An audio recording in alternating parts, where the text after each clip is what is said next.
Gênesis capítulo 41. Deus não se esqueceu de José. 2 anos se passaram. Certo dia, o rei do Egito sonhou que estava em pé à margem do rio Nilo. De repente, saíram do rio 7 vacas vistosas e gordas, que começaram a pastar entre os juncos que vicejam à beira do rio. Logo em seguida, saíram do rio outras 7 vacas, de aparência feia e mal alimentadas, e se alinharam ao lado das primeiras, na margem do rio do Nilo. Então, aconteceu que as vacas feias e magras engoliram as bonitas e gordas. Foi quando o faraó acordou assustado. Ele voltou a dormir e teve um segundo sonho. 7 espigas subiam de uma mesma haste, granadas e lindas de se ver. Mas eis que 7 espigas mirradas e queimadas pelo sol e vento orientais nasciam atrás delas. Então aconteceu que as espigas mirradas devoraram as 7 espigas graúdas e cheias. Então o faraó acordou preocupado. Era um sonho. De manhã, com o espírito conturbado, o faraó mandou chamar todos os magos e todos os sábios do Egito e lhes contou os sonhos que tivera durante aquela noite passada. Mas ninguém conseguiu dar ao faraó uma explicação convincente. Então o chefe dos copeiros dirigiu a palavra ao faraó e lhe declarou: Devo confessar hoje minhas faltas. Um dia o Senhor ficou com muita raiva de mim e do chefe dos padeiros e mandou-nos prender na casa do capitão da guarda. Numa daquelas noites, cada um de nós teve um sonho, e cada sonho tinha uma interpretação particular. Pois bem, havia ali conosco um jovem hebreu, um escravo do capitão da guarda. Contamos a ele nossos sonhos e ele nos revelou os seus significados, proporcionando a cada um de nós a interpretação exata do seu próprio sonho. E tudo aconteceu de acordo com o que ele nos dissera. Eu fui restaurado à minha posição de confiança e o padeiro foi empalado. Assim que ouviu isso, o faraó mandou chamar José, que foi trazido às pressas da prisão onde estava. Depois de se barbear e trocar de roupa, apresentou-se perante o faraó. Então o faraó dirigiu a palavra a José e declarou: Eu tive sonhos que ninguém consegue interpretar. Entretanto, ouvi dizer que de ti que quando ouves qualquer sonho podes decifrá-lo. Contudo, José disse ao faraó: Quem sou eu? É Deus quem dará ao faraó uma resposta favorável. Então o faraó contou a José o que sonhara. Em meu sonho parecia-me estar em pé na margem do Nilo. Eis que subiam do Nilo 7 vacas bem alimentadas e de bela aparência que começavam a pastar entre os juncos. No entanto, eis que outras 7 vacas emergiram logo depois delas, exaustas, de aparência feia e mal alimentadas. Jamais vi animais tão debilitados em toda a terra do Egito. As vacas magras e feias devoraram as 7 primeiras, as vacas gordas. Mesmo depois que os devoraram, não demonstravam qualquer benefício em tê-las devorado, porquanto sua aparência continuava tão extenuada e feia quanto no início. Então acordei.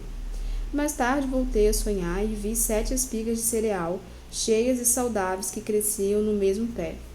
Depois delas brotaram outras 7 espigas murchas e mirradas, ressequidas pelo sol extenuante e o vento leste. As espigas magras engoliram as 7 espigas boas. Contei isso a todos os magos e adivinhos do Egito, mas ninguém foi capaz de esclarecer-me. Então José explicou ao rei.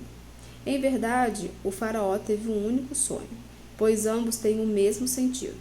Deus anunciou ao faraó o que ele vai realizar proximamente. As 7 vacas belas e gordas significam 7 anos, assim como as 7 espigas saudáveis e cheias representam 7 anos. É um só e mesmo sonho, portanto. As 7 vacas feias e magras que sobem em seguida simbolizam 7 anos e também as 7 espigas mirradas e queimadas pelo sol e o vento oriental é que haverá 7 anos de fome. É exatamente como eu anunciei ao Senhor. Aprove a Deus mostrar ao faraó aquilo que ele vai fazer proximamente. 7 anos vindouros de muita fartura chegarão e abençoarão toda a terra do Egito. Entretanto, em seguida virão 7 anos de fome. Então todo o tempo de abastança será esquecido, porquanto a fome arruinará a terra.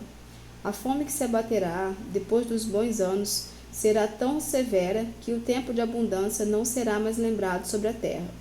O sonho veio ao faraó 2 vezes para deixar claro que Deus já se decidiu por assim agir e se apressa em realizar o que determinou. E concluiu José: agora, portanto, que o faraó escolha um homem inteligente e sábio, eu estabeleço sobre toda a terra do Egito, que o faraó haja e institua funcionários supervisores na terra para recolher 1/5 da colheita do Egito durante os próximos 7 anos de fartura.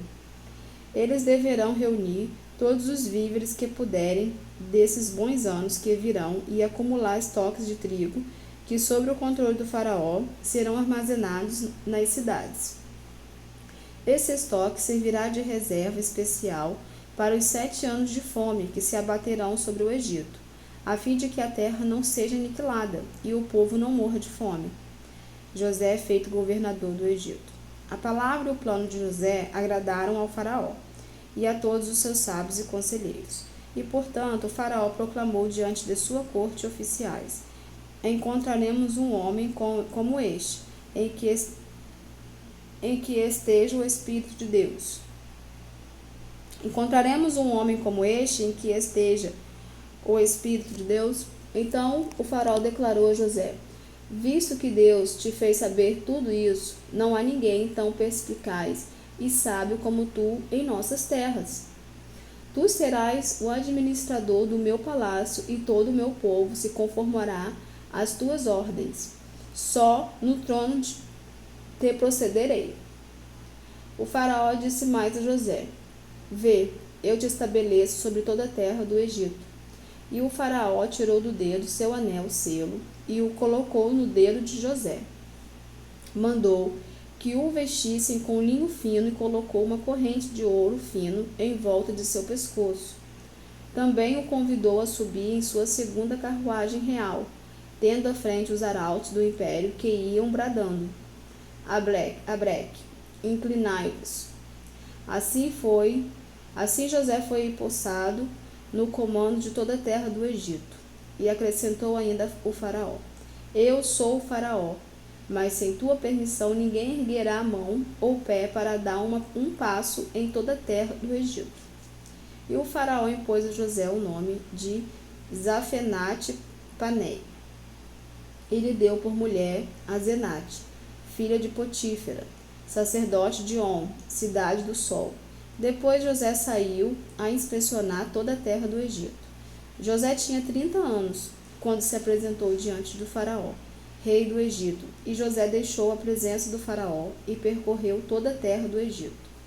Durante os 7 anos de abundância, a terra produziu copiosamente, e ele reuniu todos os víveres, o trigo excedente dos 7 anos em que houve grande fartura sobre a terra do Egito, e depositou-os nos armazéns construídos em todas as cidades egípcias.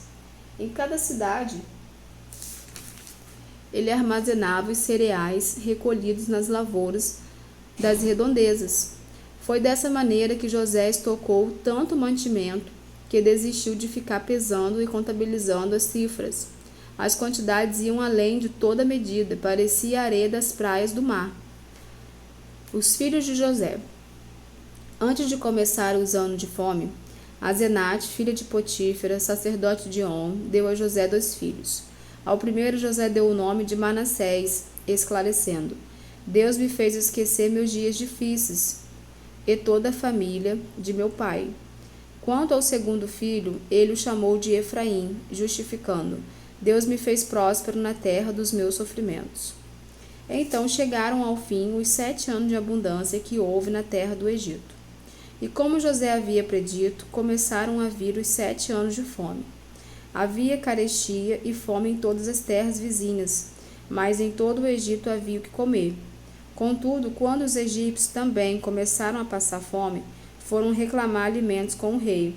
Então lhes ordenou o faraó: Ide a José e fazei tudo quanto ele vos disser. Nesse momento, a fome já assolava todas as terras. Então José mandou que se abrissem todos os armazéns de trigo e começou a vender mantimentos aos egípcios. Agravou-se ainda mais a fome na terra do Egito. De todos os povos e regiões chegavam pessoas ao Egito para adquirir cereais de José, pois sobre o mundo inteiro abatera-se a mais severa falta de alimentos.